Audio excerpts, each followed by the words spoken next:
સ્વસ્થ શરીર માટે વિટામિન ડી એક મહત્વનું પોષક તત્વ છે. જો તેની કમી થાય તો હાડકાં કમજોર થવા લાગે છે, ભૂખ ઓછી લાગે છે, ઊંઘ ઘટી જાય છે, કમજોરી આવે છે, રોગ પ્રતિકારક શક્તિ ઘટી જાય જેવી સમસ્યાઓ ઊભી થાય છે. જે લોકોમાં વિટામિન ડીનું લેવલ ઓછું હોય તે અવારનવાર બીમાર પડે છે. ત્યારે આજે આપણે જાણશું કે શરીરમાં વિટામિન ડી કેમ ઘટી જાય છે. વિટામિન ડી ઘટી જાય તો શું કરવું?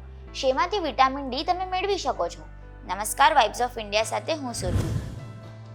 વિટામિન ડી હાડકાં અને દાંતને મજબૂત રાખવા, સ્નાયુઓના યોગ્ય વિકાસ અને સારા માનસિક સ્વાસ્થ્ય માટે જરૂરી છે. જ્યારે શરીરમાં તેની ઉણપ હોય છે ત્યારે હાડકાં ખૂબ જ નબળા થઈ જાય છે.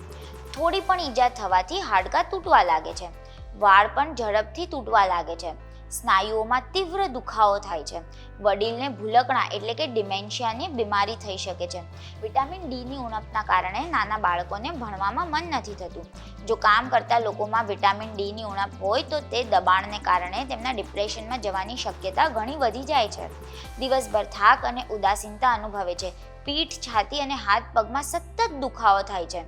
વિટામિન ડીની ઉણપથી રોગ પ્રતિકારક શક્તિ પણ નબળી પડે છે, જેના કારણે લોકો અવારનવાર બીમાર પડવા લાગે છે.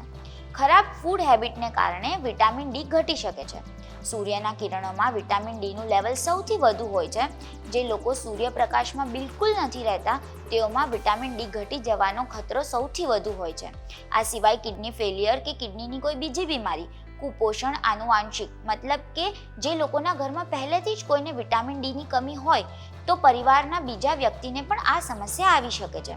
જો કે વિટામિન ડીનો સૌથી બેસ્ટ સોર્સ સૂર્યપ્રકાશ છે, પરંતુ કેટલીક અન્ય વસ્તુઓની મદદથી પણ તેની ઉણપને પૂરી કરી શકાય છે.